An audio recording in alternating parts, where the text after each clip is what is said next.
నమస్తే అండి.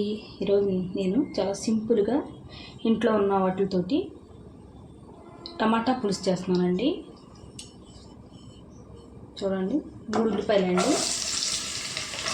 చాలా టేస్టీగా ఉంటుందండి ఉల్లిపాయల పులుసు, టమాటా పులుసు.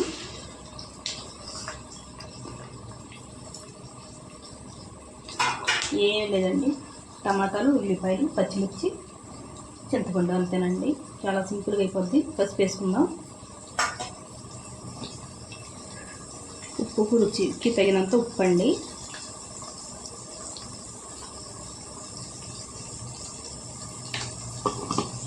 కలిపేసుకుని బాగా మగ్గనిద్దామండి. ఇందులో ఉప్పు చేప అయితే బాగా వేసుకుంటుంటే చాలా టేస్టీగా ఉంటుందండి పులుసులో. లేకపోతే మధ్యమిరపకాయలు పొడియాలండి, నల్ల మిరపకాయలు అంటారు కదండి, అవేండి. ఏగాలండి ఉల్లిపాయలు. చూడండి, మెత్తగా ఉడికిపోయాయి ఉల్లిపాయలు. ఇప్పుడు మనం టమాటాలు వేసుకుందామండి. ఇందులో 1 కేజీ టమాటాలు వేసుకుంటున్నాము. బాగా కలిపేసుకుని బాగా మగ్గనివ్వాలండి టమాటాలు మెత్తగాని. మూత పెట్టి మగ్గించుకుందాం ఇప్పుడు టమాటాలు.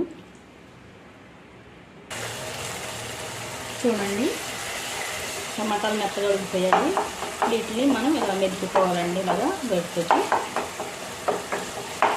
అంటే బాగా మెత్తగా ఉంటాయి. లేకపోతే మిక్సీ అయినా వేసుకోవచ్చండి.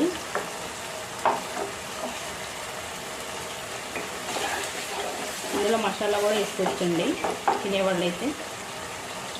మసాలా లేకుండా కూడా చాలా టేస్టీగా ఉంటుందండి పులుసు.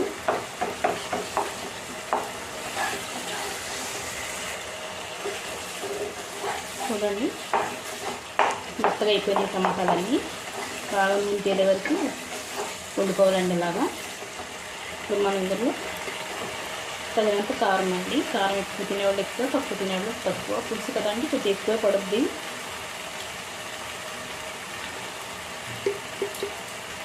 2 చెంచాలు వేసుకున్నానండి నేను.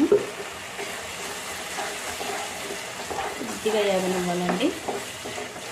వేగితే కారం పచ్చి వాసన అన్నది పోద్దండి. ఇలా కారం వేయగానే మనం పులుసు వేసుకుంటే కారం వాసన కింద ఉంటుందండి. కొద్దిగా ఏ కూర అయినా సరే కారం వేయగానే కొద్దిగా వేపాలండి. వేపితేనే టేస్ట్ అండి.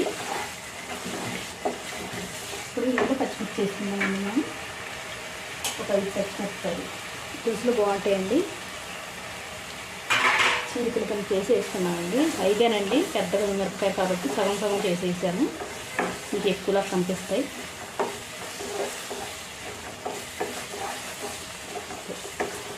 ఇందులో పులుసు వేసుకుందాం అండి. చింతపండు పులుసు కొద్దిగానండి. ఆల్రెడీ టమాటాలు మన పుల్లగా ఉన్నాయి కదండి, చూసుకొని వేసుకుందాం. పులుపు మరీ ఎక్కువ ఉన్న టమాటా పులుసు బాగుండదండి, సరిపడా ఉండాలండి. అంటే ఆ టేస్టే వేరండి టమాటా పులుసు. మసాలాలు లేని పులుసుల్లో టమాటా పులుసు ముందంచులో ఉంటుందండి, చాలా టేస్టీగా ఉంటుంది. ఒకసారి ట్రై చేయండి మీరు.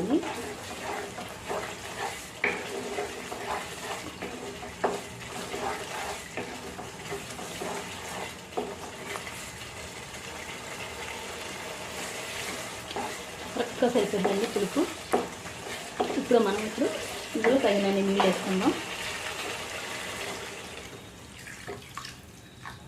ఇది వేసుకోవాలండి. కొద్దిగా మనం పులుసు దింపుకోవాలి కదా, దాని గురించి 1 గ్లాసు పావు వేసుకున్నానండి నీళ్ళు.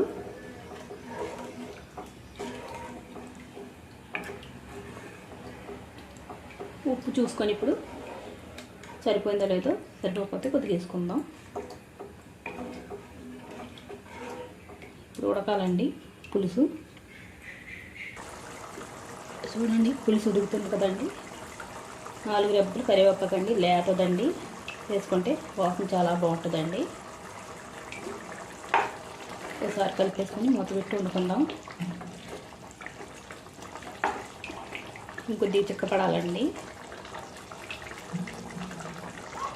చూడండి, ఇట్లా దగ్గరికంతా వండుకుంటే చాలా టేస్టీగా ఉంటుందండి టమాటా పులుసు. అంతేనండి, ఎంతో రుచికరమైన టమాటా పులుసు రెడీ అయిపోయింది. ఈ వీడియో నచ్చితే లైక్, షేర్, సబ్స్క్రైబ్ చేసుకోండి.